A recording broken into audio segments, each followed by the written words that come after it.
6 महीने के अंदर पूरा विश्व जाग जाएगा।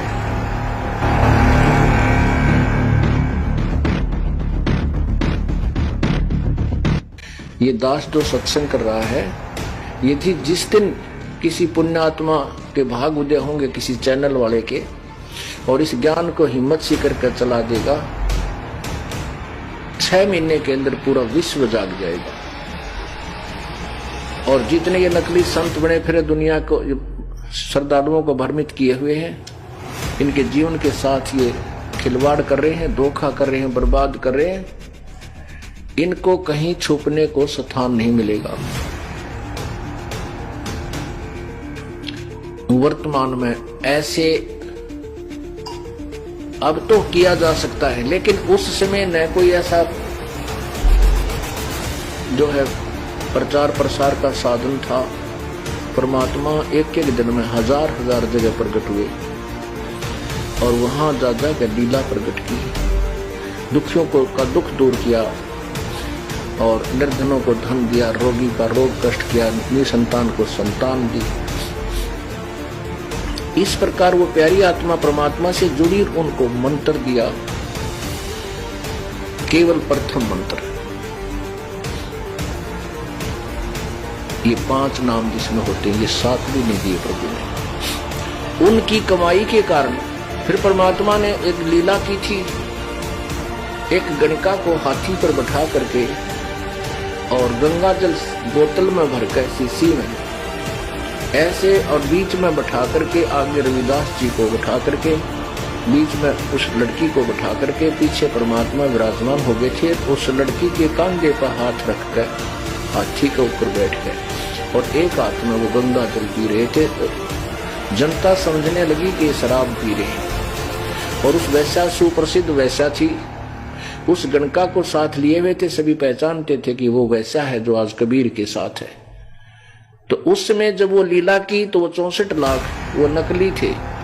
नकली का तात्पर्य ये है कि वो परमात्मा को पहचान नहीं सके, क्योंकि वो अशिक्षित थे।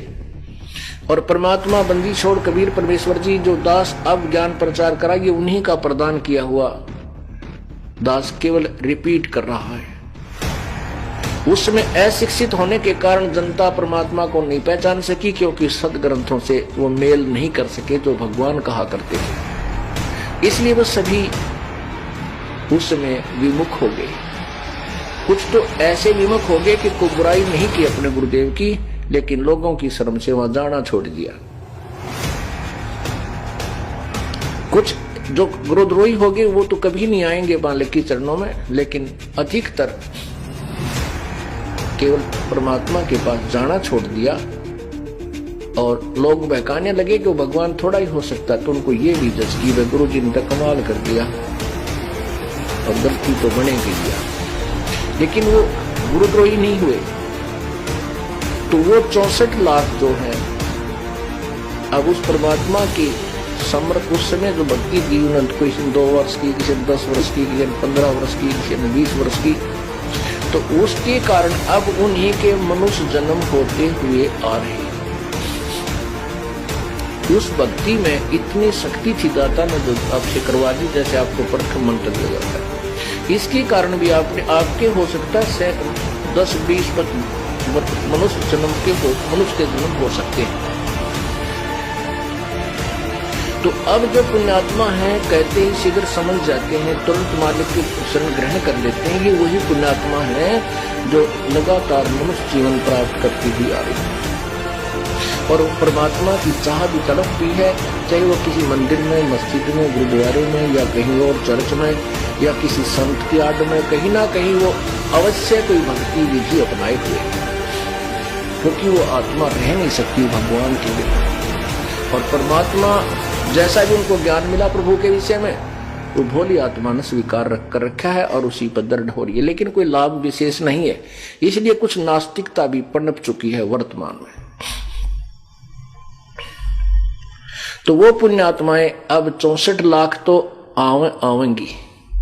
अब उनके साथ परमात्मा कैसी रजा बख्श रहा है, किसी को पुस्तक के माध्यम से, किसी से अपनी प्यारी आत्मा जो उपदेश दे चुकी है उसके माध्यम से प्रेरित करके चलो उस आदमी के पास चलते, वो अपना रिश्तेदार है, वो अपना मित्र है, वो अपनी सहेली है, तो वहां जा जाकर अपना संदेश भिजवा रहे हैं, किसी बुक के माध्यम से, सीडी के माध्यम से, समाचार पत्रों के माध्यम से, और किसी को केबल के माध्यम से।